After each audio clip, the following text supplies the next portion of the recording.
Alright guys, anybody who is liking the Mini Z and needs a little guidance to getting this thing set up, kind of do a quick overview of it for you guys here.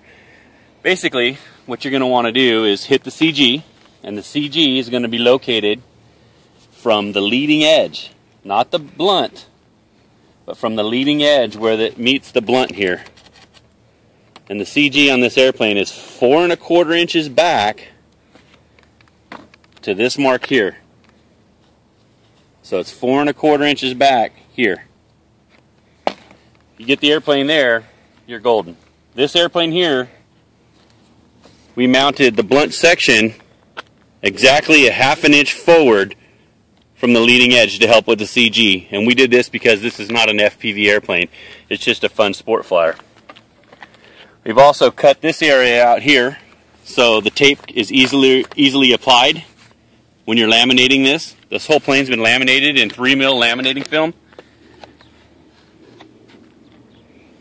It's pretty nice. You can see where I mounted the back motor mount, how low I cut that in here. Really made a nice area, nice and strong and thick and girthy where that mount goes in, and it actually ended up inside the bat at electronics bay. Electronics bay, you can see ESC, everything's pretty much jammed in there. Like I said, this is only a sport flyer. The actual sparring in here has been extended over into each wing, just in front of the motor mount on the top and the bottom, just to help it out. Then the standard sparring was relocated and extended onto the new piece on each side. You can see it stops right up in here. Basically, when you trim this out, you're going to want to stick your control surface on there. That's the exact trim on this airplane right here.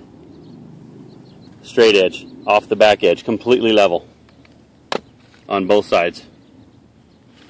This will help you get your CG set up. We've also taken the back of this airplane and trimmed it out and cleared it out enough to clear the 6.4E prop. This is the right wing motor. It's 1900 kV, pushing a 6.4 APCE. The ESC is the right wing 30 amp OEM ESC. Works really well. I'm getting wide open flight times anywhere from 10-11 minutes or so wide open. If you taper the throttle off and play with it, you're going to get yourself maybe anywhere up to 15 to 20 minutes depending on how aggressive you're going to be flying.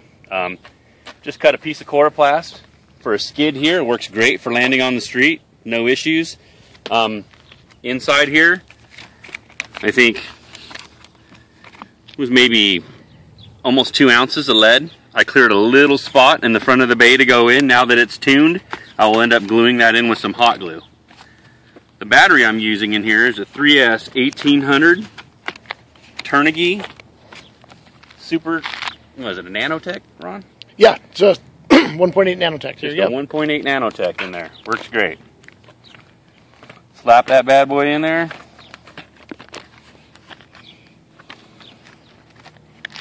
And make it so she plugs in.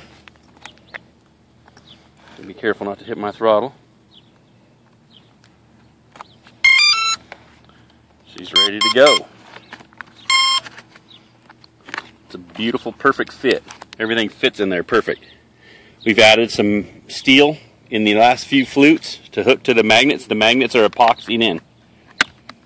It's pretty simple. When I take this thing off, right now I have my elevator rates set at 37 for flight. You can see I'm on the lowest part on the horn here. I'm on the highest part on the rear horn, which is approximately 1 inch up.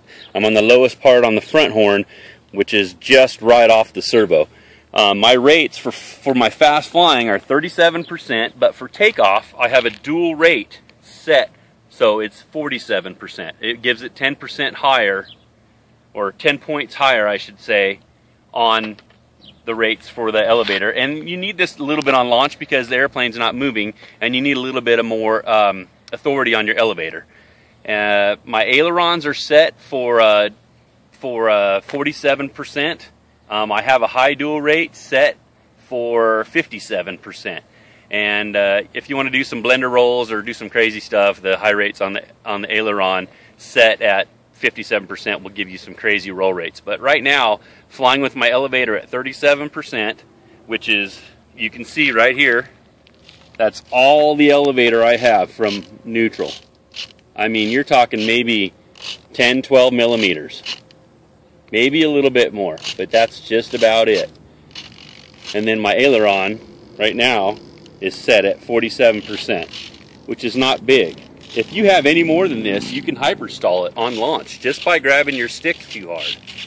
And then that's my low rates on elevator, and then here's my high rates on elevator, which is, you know, a little bit higher. But I only use the high rates on launch, and that's only because the airplane's flying slower and I need a little bit more control.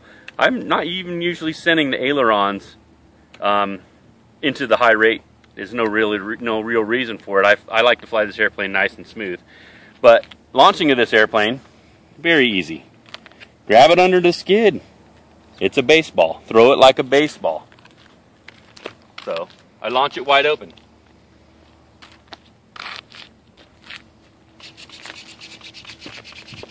Elevator on high rates for launch.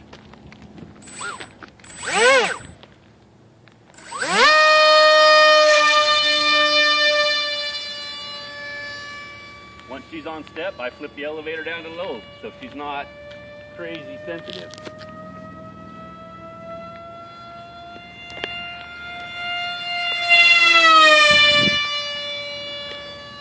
I'll bring it right back down the street here. This is a nimble flying airplane. It really flies well. Flies exactly like the Z2 does, except in small form.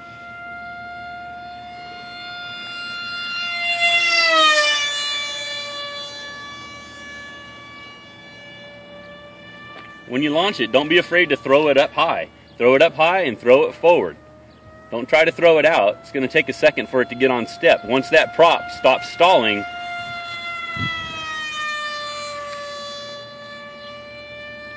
this thing's a little hot dog. I never designed it for FPV. If you want to do it for FPV, you can always leave the nose back a little bit farther and not move it so far forward, and you can put a camera on the nose of it, which shouldn't be any issues at all. Should CG really nice.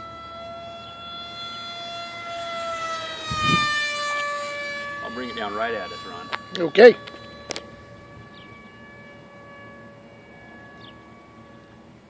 Split S here. Oh, almost hit that flagpole. Yeah, you did.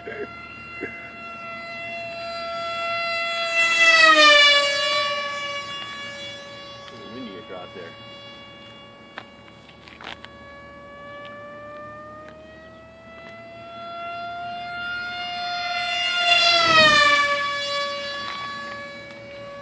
All right, I'm gonna bring it in and land it. Maybe one more pass at us.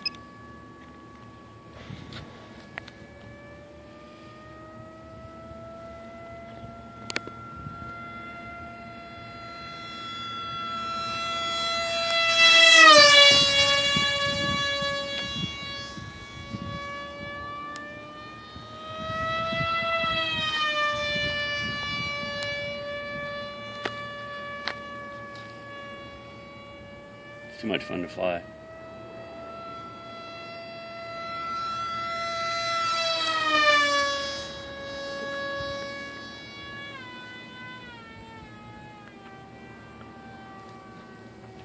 Just like a Zephyr, she needs some room to land. It holds a lot of speed.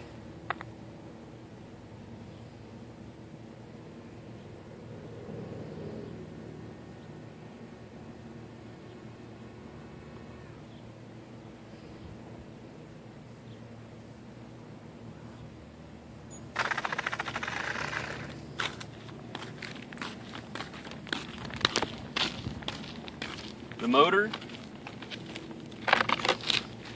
with this setup is barely warm to touch. Actually, it feels about ambient.